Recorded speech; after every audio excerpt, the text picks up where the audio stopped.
Welcome, and thank you for joining our webinar today. I'm Shauna, this is Joni, and together we are the Doula Hearts. We will be providing a safe place to explore the myths and mysteries about end of life and hopefully have a little bit of fun together. So most people have heard of birth doulas, trained non-medical professionals who support parents welcoming a new child into their family. End-of-life doulas aren't as common, but their work is parallel to that of the birth doula. Death, after all, is a transformation, one that we are all guaranteed to face. In our death-phobic society, few of us make the effort to prepare for death, but the ability to do so is a gift that no one should turn away. So you might be asking, what is an end-of-life doula?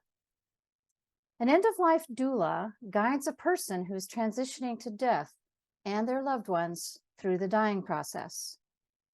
It is often a community-based role aimed to help families cope with death through recognizing it as a natural and important part of life.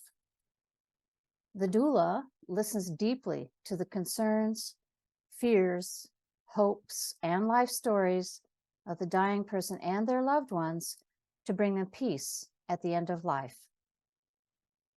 We accompany our clients through the end-of-life journey, providing practical and emotional support, resources, education, and friendship, so that this period is one of calm and closure. My name is Shauna Barlett. I was called to end-of-life work at a very young age. I have deep personal experience with death and hospice care. Death has been my companion for a long time. My first husband died suddenly when I was 28 years old. I worked for suicide prevention on the hotline, answering calls from people in a very dark and scary place. I was a director of human resources for over a decade, developing my listening skills. I implemented and trained software for home health, hospice, and palliative practices. By the time I was 50, I had lost most of my family: parents, grandparents, step-parents, mother-in-law, and many close friends. I was the driving force behind my mother's journey with hospice, her death, and the funeral that she dreamed of. I was my soulmate's primary caregiver during his final days when he died at age 61. Just a short year later, I found myself fulfilling the role of advocate and caregiver for my sister, who also died at the young age of 61. After my husband's death, I wanted to give back. I volunteered for Transitions Hospice as a vigil volunteer and out in the field. This led me to realize where my true calling lay, and I was certified as an end-of-life doula in 2019 by University of Vermont Larner College of Medicine. The Doula Hearts was launched 1 month before COVID lockdown, which brought death to the forefront. For fun, I enjoy travel, fitness, and volunteerism. I live in Raleigh with my cat Bandit to be near my daughter and 3 grandsons. Hi, everyone. My name is Joni Porter, and I'm the other half of the Doula Hearts. My life experiences are very much different than Shauna's, and because we believe in each other, our gifts to offer, and this important work, that's what makes us such an incredible pair. I was a personal trainer and a health coach for about 22 years when Shauna and I met at Lifetime Fitness. Shauna became a client after walking in the door about a year after her husband died. And that's what started our friendship in this journey. My life was really evolving at the time, and I was searching for something much deeper than what I was doing. I felt for quite some time that I was asking for universal guidance to match my already deep soul. And that being said, I started volunteering at Transitions Hospice as well. And those experiences were hard. They were heartbreaking and very fulfilling, though, for me, because I felt like I was becoming closer to understanding the dying process and just how sacred it really is. I studied at the University of Vermont Medicine and became an end-of-life doula as well. And I believe our job right now is to continue to elevate the conversation surrounding death and dying, and that's why I'm here today. Thank you, Joni. So let's start with a quick history lesson. The oldest funeral in the United States began in 1759 by a cabinet maker selling coffins as a sideline. Prior to the mid-1800s, women were in charge of preparing the deceased. Prior to the Civil War, it was our practice to be with our loved ones as they died in our homes. The Civil War moved death out of community hands and into the hands of paid workers. Soldiers died far from home, and families wanted their children returned to them. This promoted the use of embalming. By the end of the 19th century, the job of undertaker replaced home care. The Victorians brought forth a new set of funeral practices that remain alive in our cultural history. That's right. The Victorian era was from 1837 to about 1901, and it ended with Queen Victoria's death. Some of the funeral practices that were started during this time were laying flowers in and around your coffin, having a lavish and expensive funeral, if you could afford it, ornate grave monuments. Sometimes photos would be taken and made into parlor cards, which was a sympathetic condolence card. Death photography was an unsettling art. However, it was one of the things that really helped families grieve.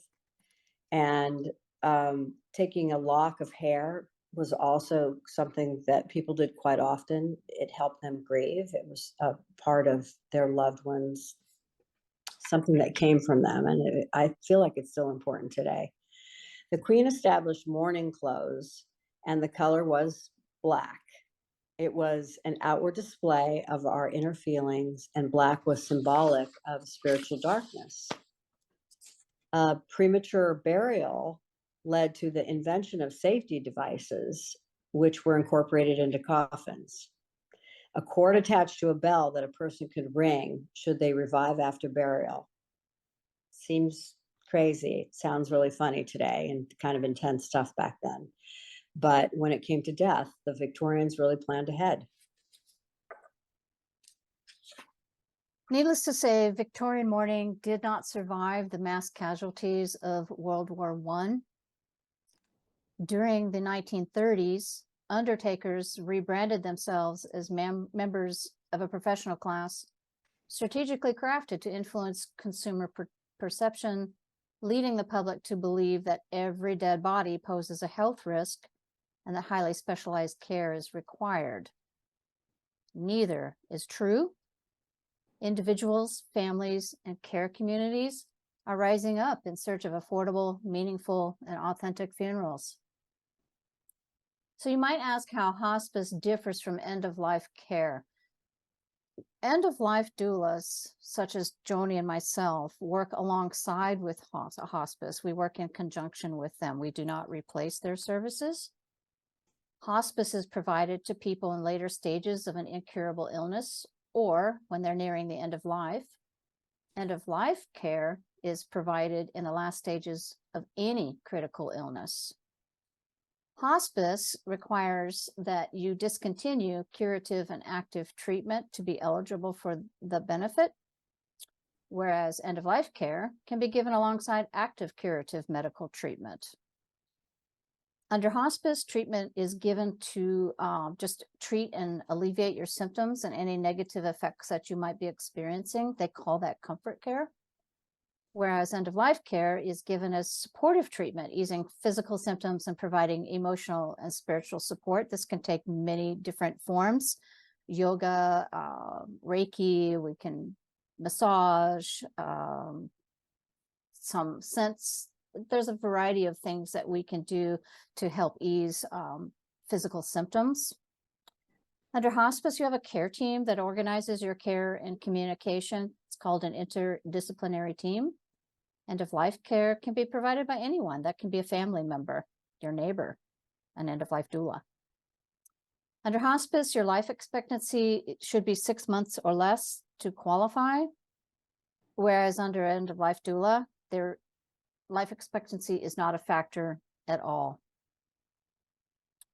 So I want to give credit to Caitlin Doty, who wrote a book called Will My Cat Eat My Eyeballs? These are a few of the questions that she received. Is it true people see a white light as they are dying? Well, the truth is, no one has a perfect explanation for this phenomena. Religious people see this as a supernatural gateway to the afterlife, and scientists may see it as caused by oxygen deprivation in the brain. There are many reports across all religions and cultural spectrums for this to not be real.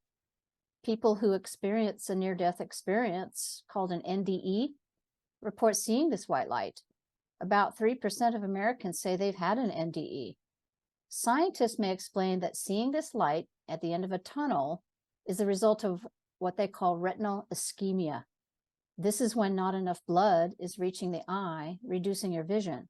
So both fear and a decrease in oxygen are often associated with dying. In this context, the tunnel vision characteristic starts to make more sense. Can you describe the smell of a dead body? Well, that depends on just how dead we're talking about here. So a newly deceased person will smell very much like they did when they were alive. Meaning, if they were freshly showered and perfumed, they will smell freshly showered and perfumed. Did they die after a long illness in a musty hospital room?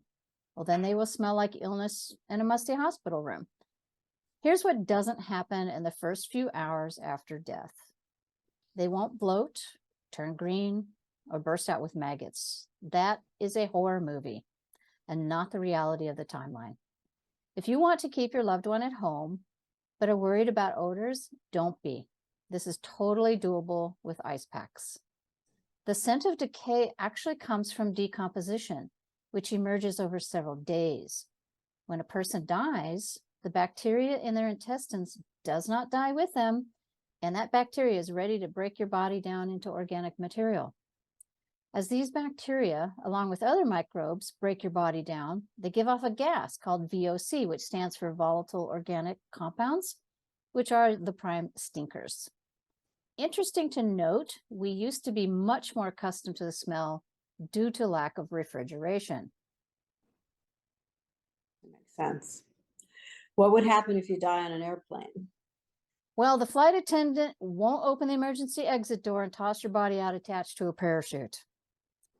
With 8 million people flying every day, it's almost inevitable that someone will die from heart problems, lung problem, or some other ailment related to old age. The flight crew will respond in different ways, depending on whether it's a medical emergency or a death on the flight. In cases of a medical emergency, the flight crew will try to divert your plane and land at the nearest airport to medical personnel and a hospital. But if they die, they will still be dead when you land. So likely if your flight is full, you may find yourself sitting next to a dead person. The flight crew will drape a blanket over the body, buckle it in, and continue to your destination. Other options include placing the body in an empty row, if there is one, or on the floor in the galley in the back of the plane. So you may not realize that there are dead bodies on your plane quite often. There are people that die far from home, and they are flown back in the cargo hold of the aircraft. A final note, no one ever really dies on an airplane. If they did, it would mean a bunch of hassle and paperwork for the crew. The flight crew isn't qualified to declare a person to be dead. The protocol is to ask medical personnel to declare that person is dead once on the ground. If I died making a stupid face, will it be stuck like that forever? I think we all remember our parents telling us that our face is going to be stuck forever if you stick your tongue out, cross your eyes, push your nose up. That's not true. When you die, all the muscles in your body get very loose. The first 2 to 3 hours post-death are what we call primary relaxation. Your jaw and eyelids will fall open, and your joints will get all floppy, so you can say goodbye to that wacky face. If you're at home caring for your dead person, we do recommend that you close the mouth and eyes as soon as possible during this primary relaxation period before rigor mortis sets in. Rigor mortis is Latin, and it means stiffening of the muscles, which starts about 3 hours after death or sooner in a hot climate. If I'm trying to sell a house, do I have to tell the buyer someone died there? Well, if you really have your heart setting on living somewhere that absolutely no one has ever died in, then you probably should buy a new house that no one has ever lived in. The laws differ from place to place on what the seller is legally required to tell the buyer. If someone died a peaceful death in a home, the seller does not have to tell the buyer. The same goes for an accidental death and suicide. In fact, in some cases, the seller might be advised not to reveal a death has occurred, as it could cause an unnecessary stigmatization of your property. Remember, people used to die in their own homes, so if your house has been around for 100 years or more, it's highly likely to have seen death within its walls. California, Alaska, and South Dakota do require disclosure. However, North Carolina has no requirement of disclosure on a property. So talking about death will not make you die. Yeah, but planning for your own death or that of a loved one is very difficult. There was a study done by the Conservation Project that says 92% of us think it's important to discuss our end-of-life decisions, but only about a third of us do so. End-of-life doulas help people figure out their last days. We help families navigate. We give guidance and support along with hospice. This next short list is adapted from the 5 wishes. So these are things that you want to think about before you launch into preparing your advance directives, which will cover personal, spiritual, medical, and legal wishes. If you're no longer able to make healthcare and medical decisions for yourself, who do you want to make them? We like to have a first choice, a second choice in the case where that first choice is not able or unable or not available to make decisions for you, and sometimes even a third choice. What medical treatments do you want and not want for your final days? This question revolves around what do you believe life support means to you, which would be medical devices that help you breathe, dialysis, food and water, IV tube feeding, surgery, blood transfusions, anything that is meant to keep you alive. How do you want to be treated physically in your last days? This involves how comfortable do you want to be? You don't want to be in pain? Do you want to have medication even if you become drowsy or you sleep more?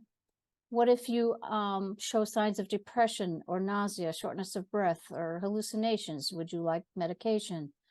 Do you want a cool, moist cloth on your forehead if you have a fever? Would you like your favorite music to be played whenever possible? Or you might want to know about what your options are for hospice care. What is the best possible setting for your last days? Do you want people with you whenever possible? Do you want someone to hold your hand and be talked to if possible? Do you want people at the side of your bed praying for you?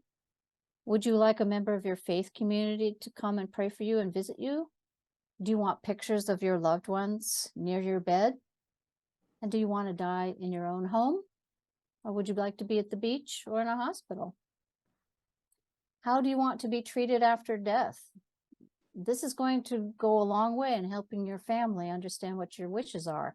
Do you want to be cremated or traditional burial or green burial, whole body donation?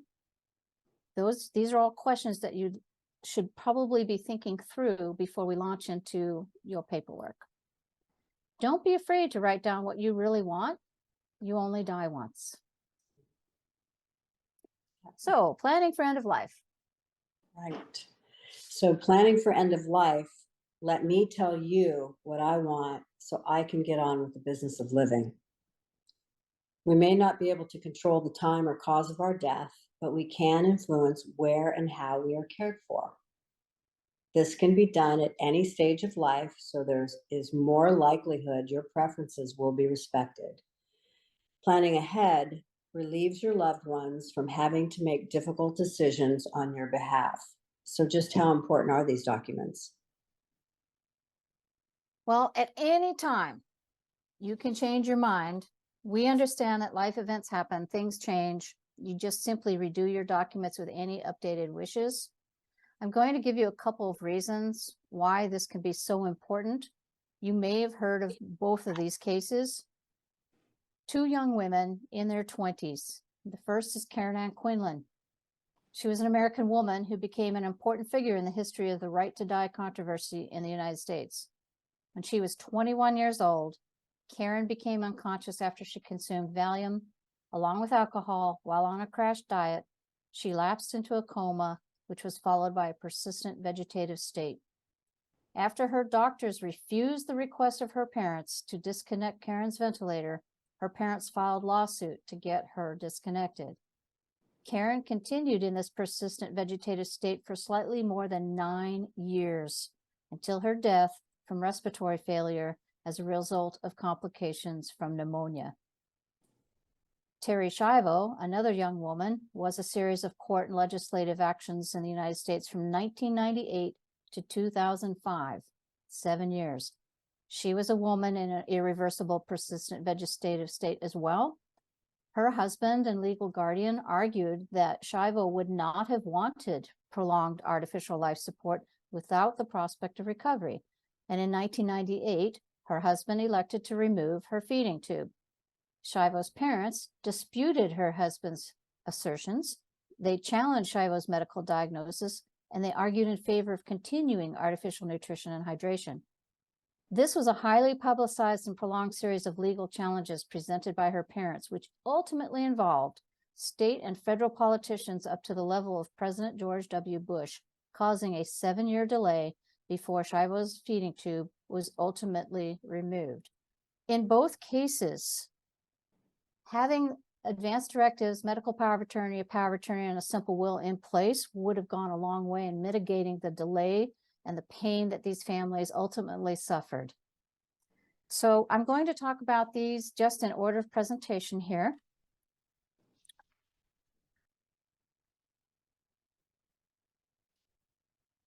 Advanced directives.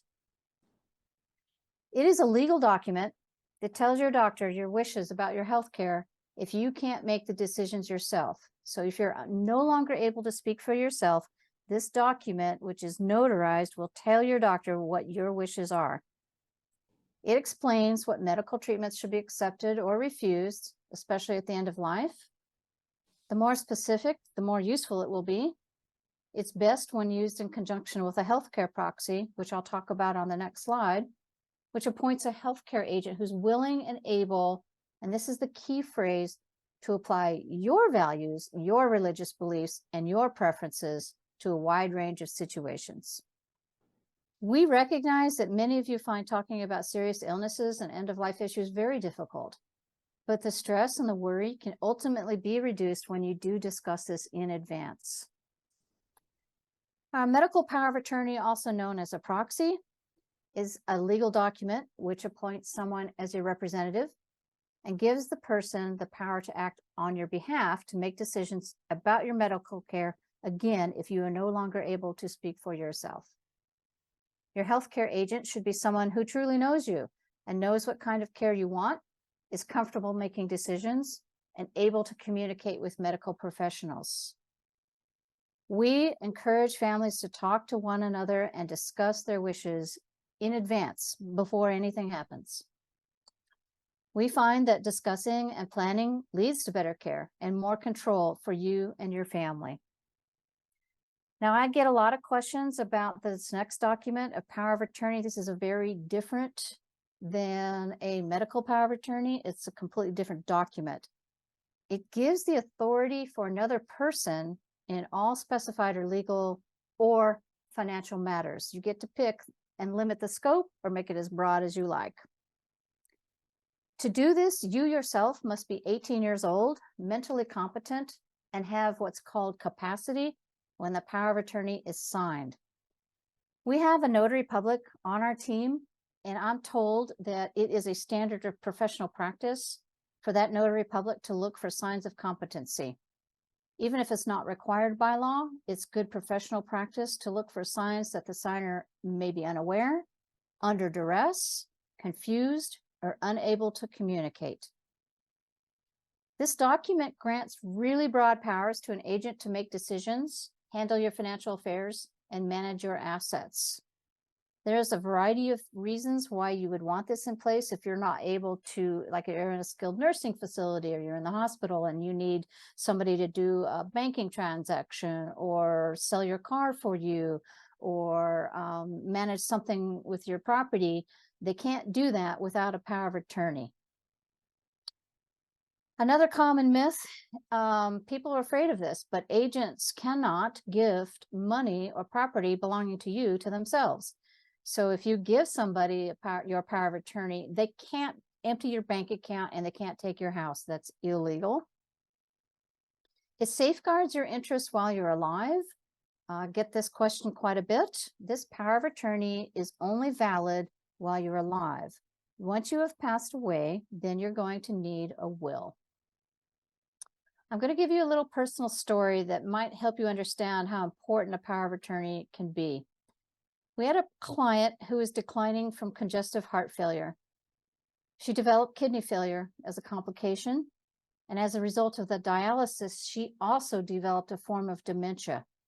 She was discharged from the ICU to a skilled nursing facility, which she hated. It was her dream and her wishes documented to die in her own home. However, she did not have a power of attorney, and the family was not able to execute a contract with hospice and home health without her signature. But for the most part, she was not competent most of the time. I got a phone call one day from the family that during a visit with her, she was incredibly lucid and seemingly had all her faculties about her. So we placed a call to a mobile notary public who drove to the facility within an hour, and a power of attorney was executed. We got her home where she spent her last days fulfilling her final wishes, looking out at the water in her own home. So the next document I'm going to talk about is the basic will. A basic will is a legal document that states who will inherit your assets and belongings after you pass away. Without a will, state laws will determine who inherits your assets. There's no need for this basic will to be complicated. However, both Joni and I would be the first one to tell you that if you do have a complicated estate, then we would certainly advise you to seek legal counsel. But a basic will is designed really to be the something is better than nothing. Having a simple will give you peace of mind, knowing that your wishes are carried out. A simple will include beneficiaries, appoints executor and a backup, and guardians for children, if applicable. If you die without a will, the probate court will determine how to distribute your assets. Most of the time, your surviving family members will split the estate. I think many of you will recall that we have seen in the past decade many high-profile cases where the individual didn't have a will or a will was contested. Famous people such as Prince, Michael Jackson, J. Howard Marshall, and Jimi Hendrix. Do not attempt to resuscitate, DNR, DNAR. That's an order that instructs your healthcare providers to not provide CPR if a patient stops breathing. A healthcare provider is trained to look for this if they come to your house, should you call 911. The EMT or the fire department, the ambulance workers, even your hospice workers are trained to look for this document, which is normally posted on a refrigerator. It's on a bright yellow piece of paper. It's a medical order as well, written by a doctor. So only doctors can create these for you, instructing healthcare providers to not do cardiopulmonary resuscitation if you stop breathing or your heart stops. Please know this. CPR is not a treatment for ordinary dying, and dying is not a medical condition. CPR would probably detract from what you are desiring to be a peaceful and natural death. So what other services are available from an end-of-life doula? When you're looking for an end-of-life doula, we would encourage you to do your homework, look at different websites, interview different doulas, not every doula does all of the things. They might be specialized in one area or another. So it really is going to depend on what your particular needs are. And then I would want you to interview that person in person. Is it a good fit for you? Joni is going to talk about legacy planning and life review on the next slide. And I'm going to give you some information about some of the services that we actually provide. We provide companionship and respite. This is qualified, knowledgeable, and compassionate care in the comfort of your own home or in a facility or anywhere you are. This is the core service that we provide. Digital legacy. Death in our modern era brings a difficult technical aftermath. We can act as technical executor and help you with the digital aspects of your life. I think there's a number of us that have all of our passwords either scattered on a million pieces of paper, Post-it notes, or on another piece of paper. We can help you with that.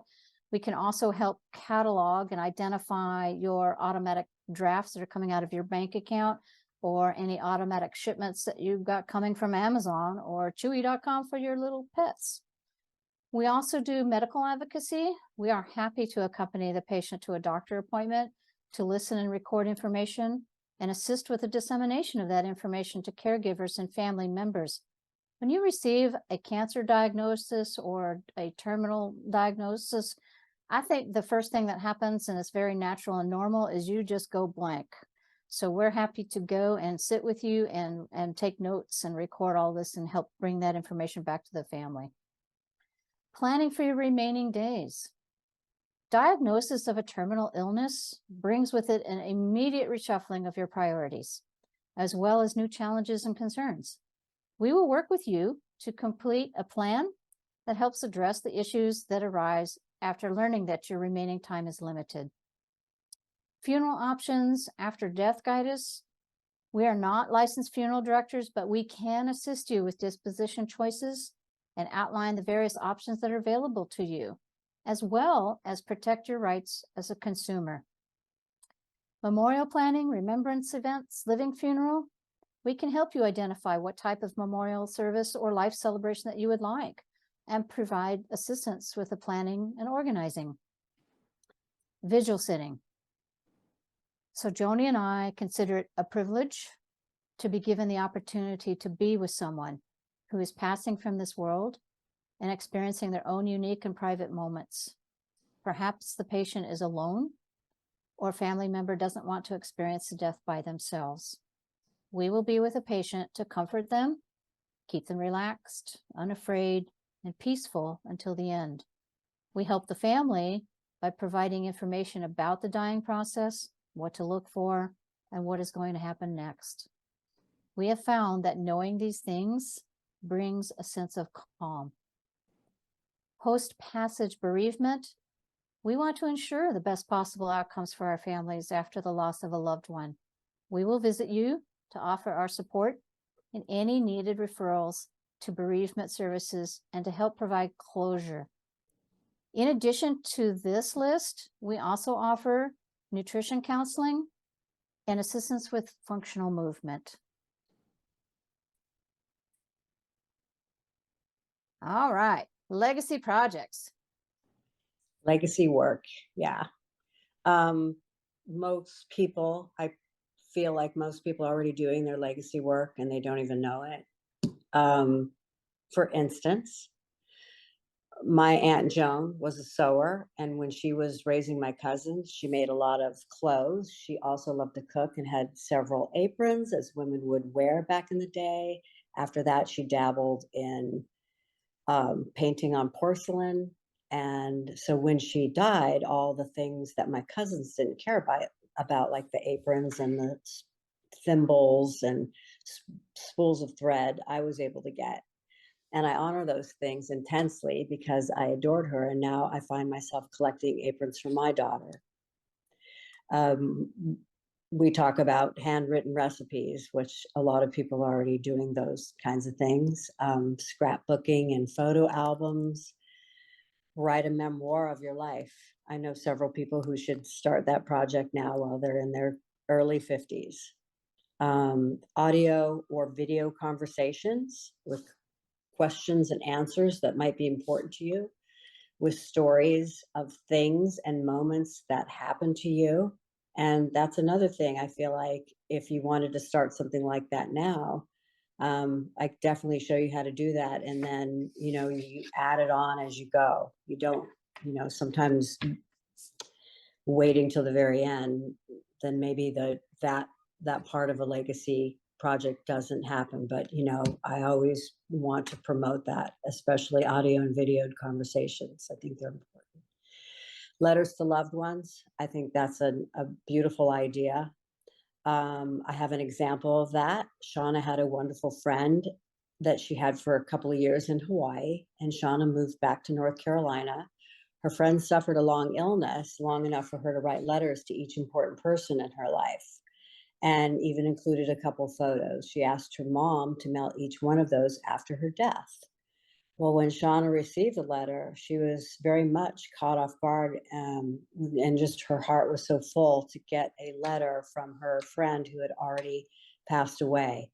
And she cherishes this letter to this day. Those are just some examples and ideas, but I feel like by processing something that speaks to you is what really makes it your own creative ideas, and I can help you with that. Also, on a side note, my mom died about 24 years ago, and I would have given anything to have her voice recorded, let alone a video of her laughing or crying or a journal to read. Just didn't think about those things back then, and certainly we didn't have iPhones, to do those kinds of things. So I feel, even for myself, when I start to lose some of my memories, they start to just fade, as you get older, which leads me to life review.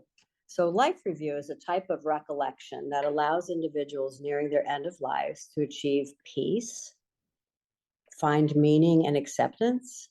It also decreases depression and improves their quality of life in their final days.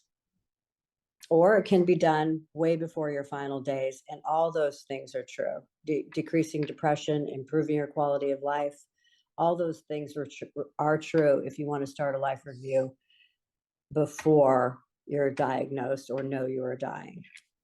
Life review can help create acceptance of your life as it is, with few or no regrets. As I think of what I'm saying, I believe this process would help for those of us that are just getting older, that still have our memories intact, because life review is about organizing your memories. The goal is for you to feel some emotional balance through reflecting on past experiences, both positive and negative. Make me think I should do one right now. Thank you. Okay, so this has been a very serious conversation up until now. So we're going to break it up a little, and we're going to throw in a little bit of dark, a little bit corny humor.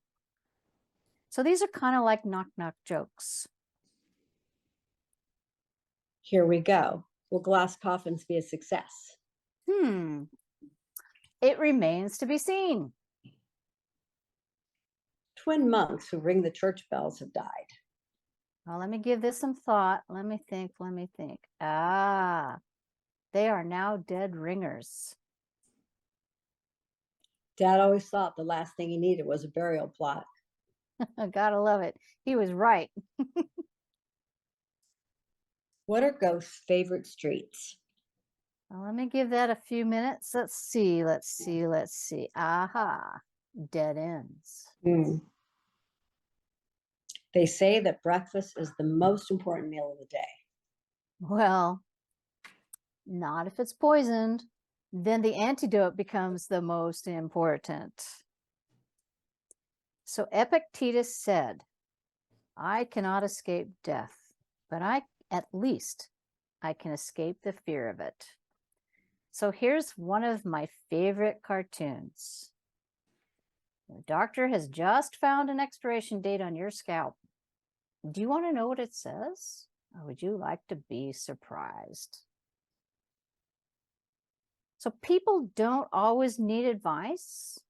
Sometimes all they need is a hand to hold, an ear to listen, and a heart to understand them. So if you have any questions, comments, or you would like to reach out to us and connect with us, you can find us at our website, www.thedoulahearts.com. Feel free to send us an email, thedoulahearts@gmail.com, or we would invite you to follow us on LinkedIn, Facebook, and Instagram. Just search for the Doula Hearts. So we want to thank all of you for taking the time to watch our little video and look forward to hearing from you. Thank you again. Thank you, everyone.